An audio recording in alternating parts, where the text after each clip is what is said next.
Good morning students. আমরা আগের দিন ক্লাস 10-এর গ্যাসের ধর্ম চ্যাপ্টার করছিলাম। আমরা আগের দিন বয়েলের সূত্র, চার্লসের সূত্র, বয়েল আর চার্লসের সূত্রের সমন্বয় দেখেছিলাম। আজ আমরা চার্লস বয়েলের সূত্রের অঙ্ক করব। তার আগে দুটো জিনিস আমরা একটু দেখে নিই। দেখো, ভালো করে খেয়াল করো। দেখো, আমরা চার্লস ও বয়েলের সূত্র থেকে কি পেয়েছিলাম? এটা আদর্শ গ্যাসের সমীকরণ আমরা বের করছি। আদর্শ গ্যাসের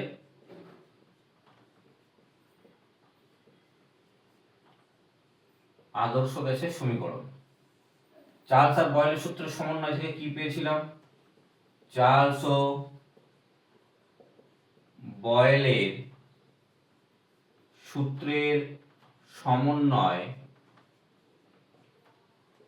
থেকে আমরা যেটা পাই, কি পাই? PV by T is equal to ধ্রুবক। এটা পেয়েছিলাম তো, PV by T is equal to ধ্রুবক। মনে করি সেই ধ্রুবক হচ্ছে কে। তাহলে আমরা লিখতে পারি PV by T is equal to K. এবার কোণাকুণি যদি আমি গুণ করি, তাহলে PV is equal to KT লেখা যায় না? যায় না, যেখানে কেটা ধ্রুবক। এবার আদর্শ গ্যাসের ক্ষেত্রে এই কে ধ্রুবকটাকে বলা হচ্ছে, আরটি। এক মোল গ্যাসের জন্য এটাকে বলা হচ্ছে RT. PV is equal two RT. এটাই হচ্ছে আদর্শ গ্যাসের সমীকরণ। ঠিক আছে, এক মোল গ্যাসের ক্ষেত্রে এটা, যেখানে আরটা কি, এই আরটা হচ্ছে সর্বজনীন গ্যাস ধ্রুবক। সর্বজনীন গ্যাস ধ্রুবক। এই কে হচ্ছে ধ্রুবক, তো সেই ধ্রুবকটাকে বলা হচ্ছে সর্বজনীন গ্যাস ধ্রুবক। ইংরেজিতে এটাকে বলা হয় ইউনিভার্সাল গ্যাস কনস্ট্যান্ট।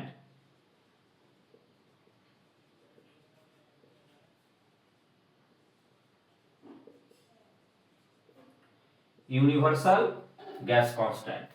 এবার এইখানে দেখো কিছু নেই, মানে এক আছে। এটা হচ্ছে এক মোল গ্যাসের ক্ষেত্রে এই যে সমীকরণ, এটা এক মোল গ্যাসের ক্ষেত্রে। তাহলে এন মোল গ্যাসের ক্ষেত্রে এই সমীকরণ কত হবে? দেখো, এই মোল কি পরের চ্যাপ্টারে আমি বলবো। এন মোল গ্যাসের ক্ষেত্রে,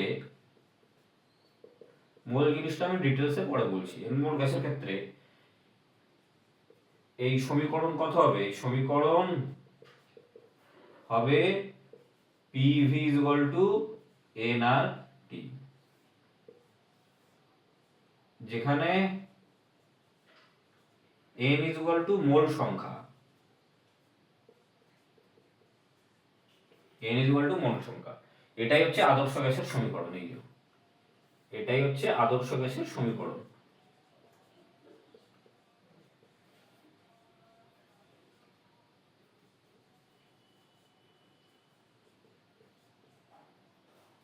বুঝছো না বোঝনি? এটাই হচ্ছে আদর্শ গ্যাসের সমীকরণ। PV is equal to N R T, যেখানে এনটা হচ্ছে মোল সংখ্যা, আরটা হচ্ছে সর্বজনীন গ্যাস ধ্রুবক বা ইউনিভার্সাল গ্যাস কনস্ট্যান্ট, আর টি পিভি এগুলো তো তোমরা আগেই জানো।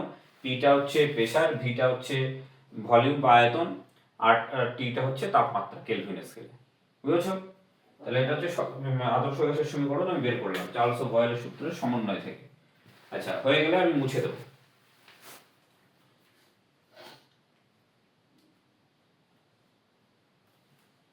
এটা নোট ডাউন করে নাও হয়ে গেলে।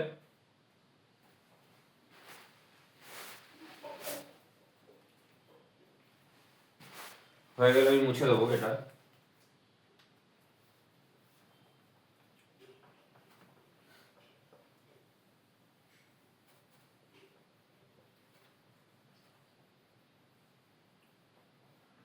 আচ্ছা, এবার আমি দুটো পয়েন্ট তোমাদের বলছি। এক নাম্বার হচ্ছে প্রমাণ চাপ ও প্রমাণ উষ্ণতা। প্রমাণ উষ্ণতা, আর একটা হচ্ছে প্রমাণ চাপ। প্রমাণ চাপ দুটো টার্ম আমি বললাম। দেখবে অঙ্ক করতে গেলে এই দুটো টার্ম তোমাদের অনেক সময় তোমাদের সামনে চলে আসবে, তো এর মানে বুঝতে হবে। প্রমাণ উষ্ণতা হচ্ছে 0 ডিগ্রি সেলসিয়াস উষ্ণতাকে বলা হয়, 0 ডিগ্রি সেলসিয়াস উষ্ণতাকে বলা হয় প্রমাণ উষ্ণতা। আর প্রমাণ চাপ হচ্ছে 45 ডিগ্রি অক্ষাংশ, ভালো করে বোঝো, 45 ডিগ্রি অক্ষাংশে সমুদ্র পৃষ্ঠ থেকে 76 সেন্টিমিটার পারদ স্তম্ভের চাপকে 76 centimetre পারদস্তম্ভের চাপকে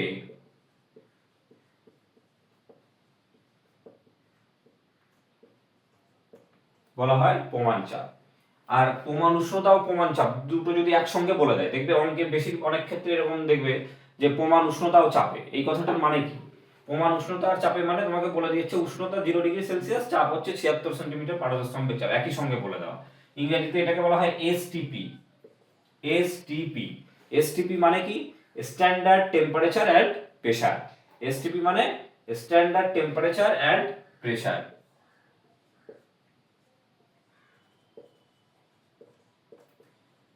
standard temperature and pressure, বোঝা গেল? আচ্ছা, এইবার আমরা দেখব সেলসিয়াস স্কেল আর ফারেনহাইট স্কেলের মধ্যে সম্পর্ক, খুব ইম্পর্টেন্ট। সেলসিয়াস স্কেল ভালো করে খেয়াল করো,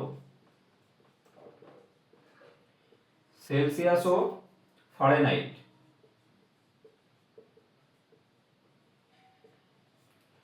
সেলসিয়াস ও ফারেনহাইট স্কেলের সম্পর্ক। দেখো সম্পর্কটা আপাতত মুখস্থ রাখো। দেখো সেলসিয়াস আর ফারেনহাইট স্কেলের মধ্যে সম্পর্ক কি? C/5 = F-32/9। C/5 = F-32/9। এখানে সিটা কি? সি হচ্ছে সেলসিয়াস স্কেলের উষ্ণতা।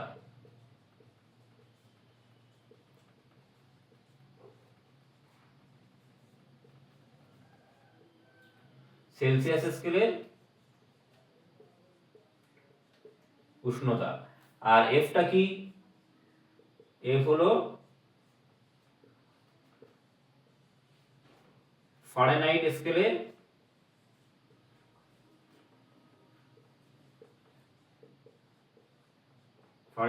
উষ্ণতা। এটা অঙ্ক করতে গেলে আমাদের লাগবে। C/5 = F-32/9। খুব ইম্পর্টেন্ট একটা সূত্র এটা। সেলসিয়াস স্কেল আর ফারেনহাইট স্কেলের মধ্যে সম্পর্ক বোঝাচ্ছে, যেখানে এই সিটা ডিনোট করছে সেলসিয়াস স্কেলের উষ্ণতা আর এফটা ডিনোট করছে ফারেনহাইট স্কেলের উষ্ণতা। বোঝা গেল? এবার চলো আমরা কিছু অঙ্ক দেখি। আমি আগের দিন সেলসিয়াস স্কেল আর কেলভিন স্কেলের মধ্যে সম্পর্ক পড়িয়েছিলাম, তাই না? সেলসিয়াস স্কেলের সঙ্গে যদি 273 যোগ করি তাহলে আমি কেলভিনে তাপমাত্রা পেয়ে যাব। তাহলে সেই কনসেপ্টকে কাজে লাগিয়ে এই প্রশ্নের উত্তর বলো মুখোমুখি হয়ে যায়। চরম স্কেল মানে কেলভিন স্কেল। তাহলে চরম স্কেলে 27°C এর মান কত? অর্থাৎ কেলভিন স্কেলে 27°C এর মান কত? তা আমরা তো জানি যে 27°C সমান সমান এর সঙ্গে 273 যদি যোগ করি তাহলে সেটা কেলভিন হয়ে গেল। কেলভিন মানে চরম স্কেল, ঠিক আছে? তাহলে বলো 273 + 27 কত? 273 আর 7 তোমার 280, 280 90 মানে 300 কেলভিন। 300 কেলভিন, এটাই অ্যানসার। দেখো কত ইজি কোশ্চেন। 273 আর 7 280 90 300 কেলভিন হয়ে গেল। ঠিক একই রকম ভাবে বলো উষ্ণতার পরম স্কেল। পরম স্কেল মানে কেলভিন স্কেল। উষ্ণতার পরম স্কেলে 20°C এর মান কত? একই রকম ভাবে করতে হবে। 20°C = 20 প্লাস 273, যখনই প্লাস করব তখন সেটা হয়ে গেল তাহলে 270 80 90 293 এত কেলভিন। 270 80 90 93, ঠিক আছে? এই অঙ্কটা দেখো খুব ইম্পর্টেন্ট একটা অঙ্ক, ভীষণ ইম্পর্টেন্ট, ভেরি ইম্পর্টেন্ট, পরীক্ষায় আসে। কোন তাপমাত্রায় ফারেনহাইট ও সেলসিয়াস স্কেলের পাঠ সমান হবে? এই সূত্র দিয়ে করতে হবে। তাহলে আমরা কি জানি? আমরা জানি C/5 = F-32/9, যেখানে C =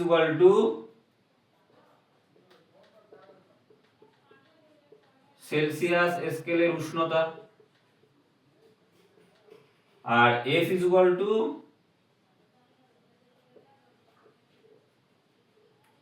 ফারেনহাইট স্কেলের উষ্ণতা। আচ্ছা, কোন তাপমাত্রায় বলেছে? এই সেলসিয়াস আর ফারেনহাইট দুটো তাপমাত্রা একই হবে, এরও যা মান হবে এরও তাই মান হবে। তা আমি ধরে নিই সেই তাপমাত্রা হচ্ছে x। ধরি x তাপমাত্রায় x তাপমাত্রায় এই ফারেনহাইট ও সেলসিয়াস স্কেলের পার্ট, ফারেনহাইট ও সেলসিয়াস স্কেলের পার্ট সমান হবে, অর্থাৎ সি এর ভ্যালুও যা এফ এর ভ্যালুও তাই হবে।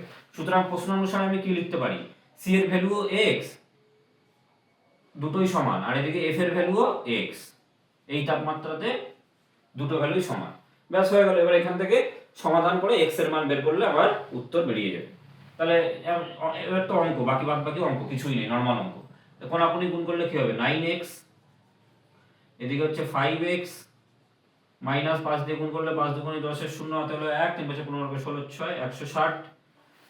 তাহলে এই 5x এর পাশে চলে আসলে 9x - 5x = -160, তাই তো? তাহলে 4x = -160। আচ্ছা, কাটাকুটি করলে 4 × 4 4 × 4 = 16, 40। তাহলে x এর মান কত বেরালো, -40, তাই না? তাহলে এখান থেকে আমরা কি দেখছি, x এর মান কত বেরালো, -40। তাহলে অ্যানসার কি হবে, অ্যানসার হবে -40 ডিগ্রি তাপমাত্রায়, -40 ডিগ্রি তাপমাত্রায় সেলসিয়াস, ফারেনহাইট ও সেলসিয়াস স্কেলের পার্ট সমান হবে। ফারেনহাইট ও সেলসিয়াস স্কেলের পার্ট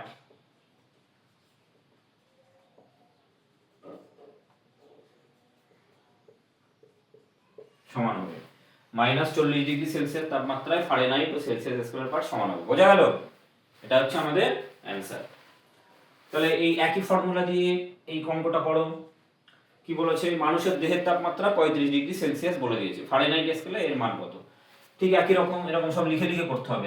যাদের বোর্ডের পরীক্ষা তারা লিখে লিখে করতে হবে, আর যাদের চাকরির পরীক্ষা তো কিছু লেখাটেখার দরকার নেই। আমরা জানি c/5 = f - 32/9, যেখানে সিটা ফারেনহাইট স্কেলের উষ্ণতা, এফটা সিটা সেলসিয়াস স্কেলের উষ্ণতা, এফটা ফারেনহাইট স্কেলের উষ্ণতা, এখানে সব লিখতে হবে কোনটা কি। আচ্ছা, এইখানে কি বলে দিয়েছে, 35 ডিগ্রি সেলসিয়াস, মানে সি এর ভ্যালু 35 ডিগ্রি বলে দিয়েছে, c = 35, এখানে c = 35। তোমাকে f এর ভ্যালু বের করতে বলেছে, f এখানে বের করতে হবে। কি করে করব, এই সূত্রের মধ্যে বসিয়ে দেব, c এর বদলে 35, 35/5 = f - 32/9 হয়ে গেল। এবার কোনাকুনি, আচ্ছা এটা কেটে যাচ্ছে, 5 × 5 5 × 7 = 35 হয়ে গেল। নিচে কিছু নেই মানে 1, 9 দিয়ে গুণ করলে 7 × 9 = 63, আর 1 দিয়ে গুণ করলে f - 32। আচ্ছা, এই 32টাকে এই পাশে নিয়ে আসো, তাহলে 63 + 32 = হচ্ছে f। তাহলে 63 + 32 কত হয়, 60 70 80 90, 93 94 95, 60 70 80 90 93 94 95। তাহলে এখান থেকে আমি দেখলাম f = 95 ডিগ্রি ফারেনহাইট। বোঝা গেল? বোঝা গেল, মানুষের দেহের তাপমাত্রা 35 ডিগ্রি সেলসিয়াস হলে ফারেনহাইট স্কেলে সেটা 95 ডিগ্রি ফারেনহাইট হবে। না বুঝতে পারলে বলো।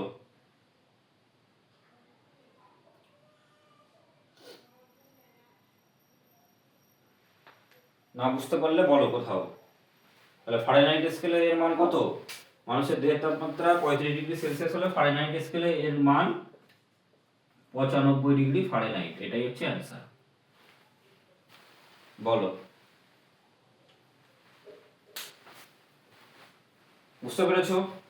বুঝতে পারলে আমি মুছে দেবো।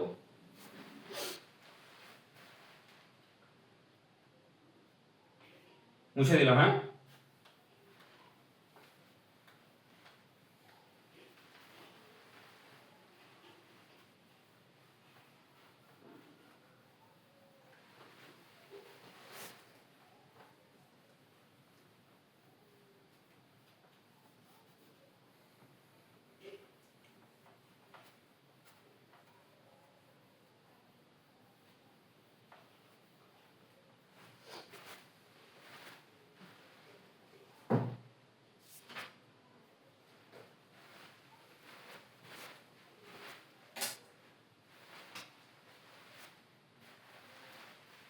দেখো পরের অঙ্কটা দেখো, কটা অঙ্ক করালাম? ওটা 4টে, 5 নাম্বার অঙ্ক। দেখো 0 ডিগ্রি সেলসিয়াস উষ্ণতা থেকে নির্দিষ্ট পরিমাণ গ্যাসকে 0 ডিগ্রি সেলসিয়াস উষ্ণতা থেকে নির্দিষ্ট পরিমাণ গ্যাসকে উত্তপ্ত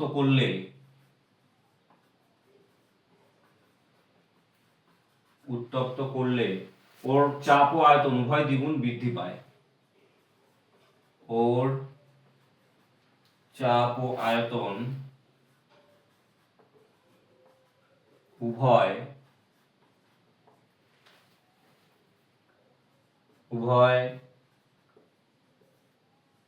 দ্বিগুণ বৃদ্ধি পায়।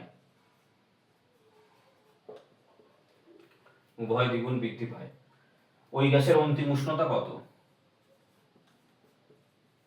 ওই গ্যাসের অন্তিম উষ্ণতা কত? এটা হচ্ছে কোশ্চেন।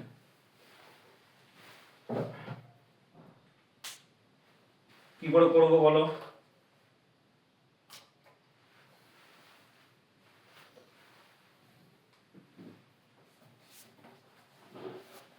দেখো আমি বলেছিলাম গ্যাসের অঙ্ক করার জন্য ভালো করে প্রশ্ন পড়ে বুঝতে হবে কি বলেছে। আর শুধুমাত্র একটা সূত্র যদি মনে রাখো, কি সূত্র না, পিয়ন ভিয়ন আমরা জানি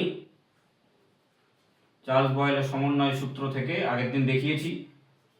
peon V one by T one is equal to P2 V2 by T2। যেখানে সব লিখে করতে হবে বোর্ডের পরীক্ষায়। যেখানে P1 ইজ ইকুয়াল টু প্রাথমিক চাপ,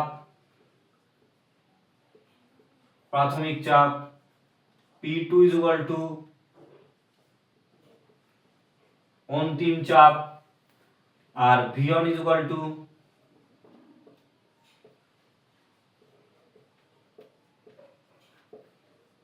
প্রাথমিক আয়তন, V2 ইজ ইকুয়াল টু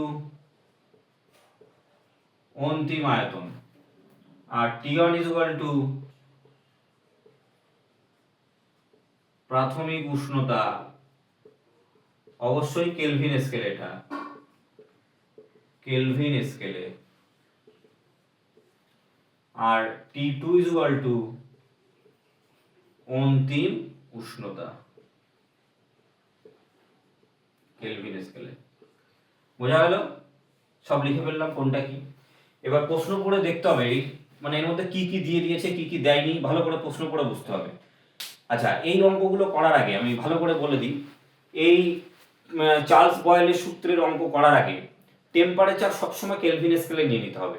কোশ্চেনে যদি কেলভিন স্কেল দিয়ে দেয় ভালো, যদি না দেয় তাহলে সেলসিয়াস থেকে কেলভিনে কনভার্ট করে তবে অঙ্ক করতে হবে। বুঝেছো কি বলেছি? তাহলে এখানে দেখো আগে কোশ্চেন পড়ি, আমরা ভালো করে বুঝবো কোশ্চেন পড়ে। 0 ডিগ্রি উষ্ণতা থেকে নির্দিষ্ট পরিমাণ গ্যাসকে উত্তপ্ত করা হয়েছে। তা গ্যাসকে উত্তপ্ত করলে আয়তন ফায়তন বাড়ে আমরা জানি। তাহলে ওর চাপ ও আয়তন উভয় বেড়ে গেছে। কত বেড়েছে না, আগে যা ছিল তার ডবল হয়ে গেছে। এবার বলেছে ওই গ্যাসের অন্তিম উষ্ণতা কত, অর্থাৎ T2 বের করতে বলেছে। অন্তিম উষ্ণতা মানে T1 বলে দিয়েছে 0 ডিগ্রি সেলসিয়াস উষ্ণতা। তাহলে ধরি, ভালো করে বুঝবে, ধরি গ্যাসটি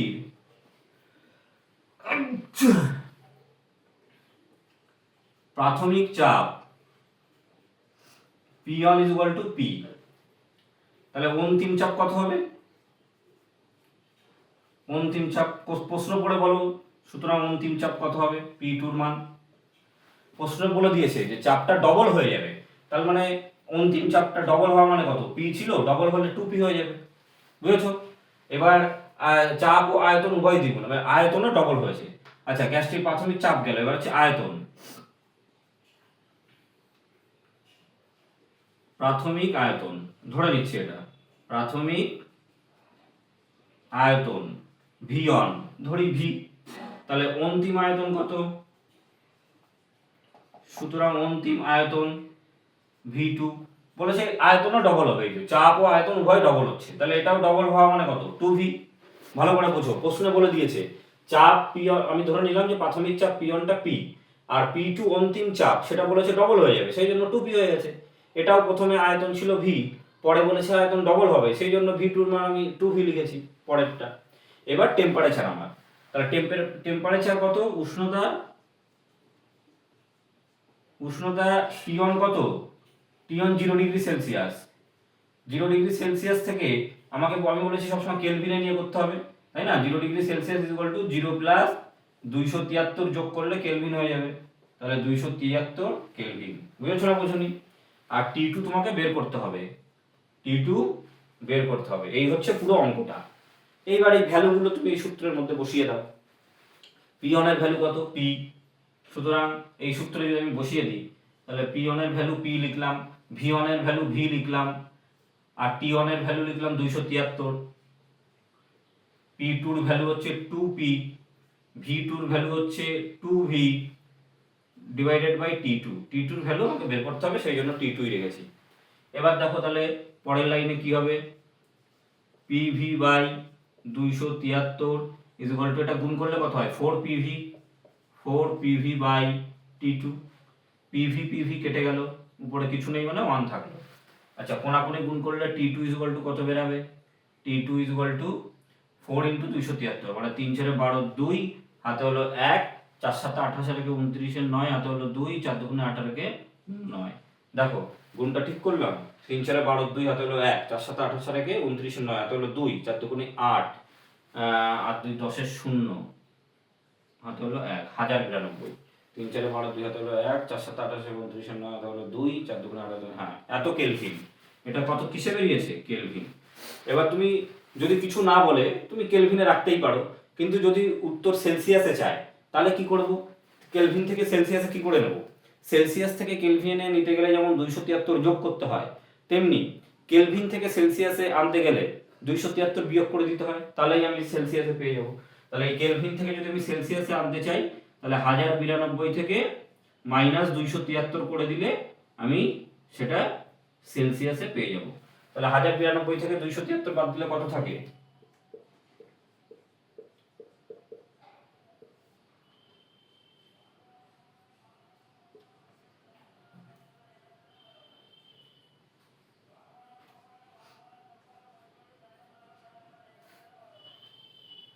819°C। দেখো 819°C, এটা হচ্ছে অ্যান্সার। তাহলে অ্যান্সারটা কি হবে, যে ওই গ্যাসের অন্তিম উষ্ণতা কত, তাহলে উত্তর আমরা কি পেলাম, ওই গ্যাসের অন্তিম উষ্ণতা, ওই গ্যাসের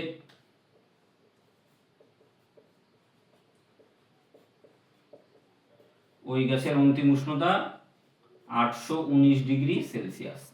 বোঝা গেছে না যায়নি, বলো, না বুঝতে পারলে বলো, বুঝেছো না বোঝনি, বোঝা গেছে, বলো, বোঝা গেলে মুছে দেবো, বোঝা গেলে মুছে দেবো, নোট করো।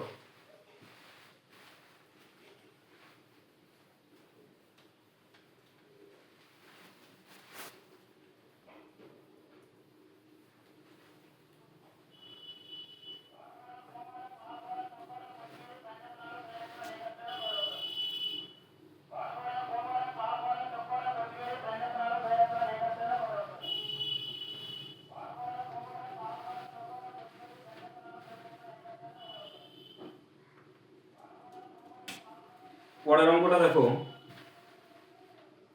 6 নম্বর অঙ্কটা।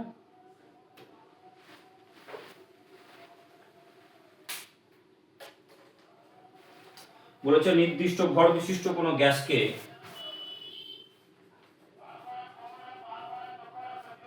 নির্দিষ্ট ভর বিশিষ্ট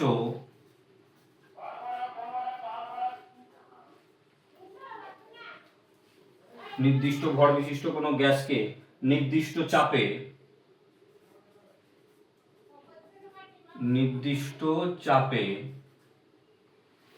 0°C থেকে 30°C উত্তপ্ত করা হলো। 30°C উত্তপ্ত করা হলো। বেশ ভালো কথা। গ্যাসটির 0 ডিগ্রি সেলসিয়াস আয়তন দ্বয়ের অনুপাত। গ্যাসটির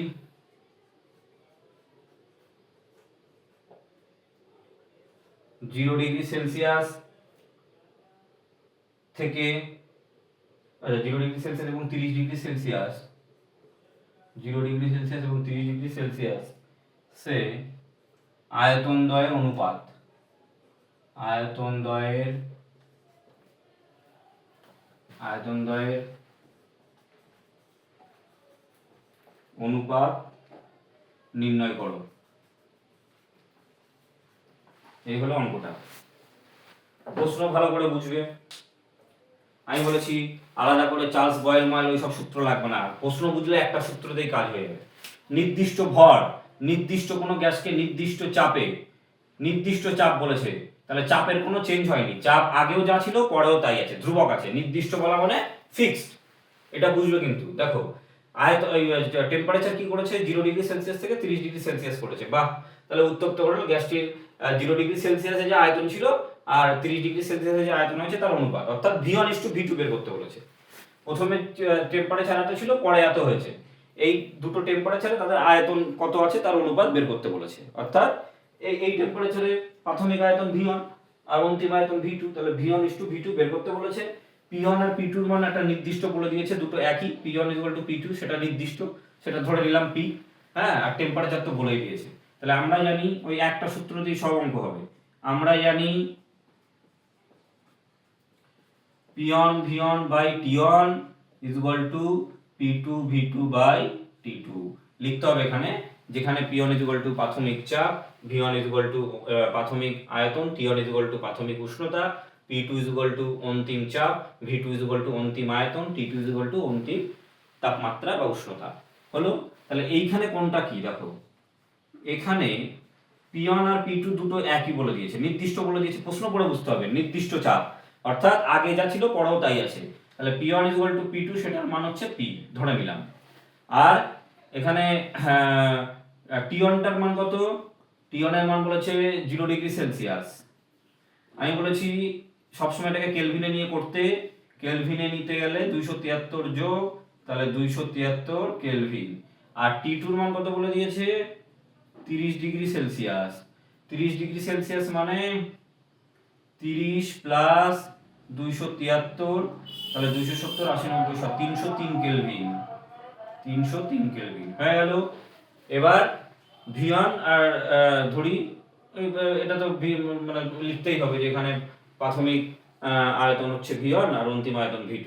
এবার এই ভ্যালুগুলো এখানে বসিয়ে V1:V2 বের করতে হবে। তাহলে বসিয়ে দাও এখানে। P1 এর ভ্যালু হচ্ছে P, V1 এর ভ্যালু আমি জানি না, T1 এর ভ্যালু হচ্ছে 273 হয়ে গেল।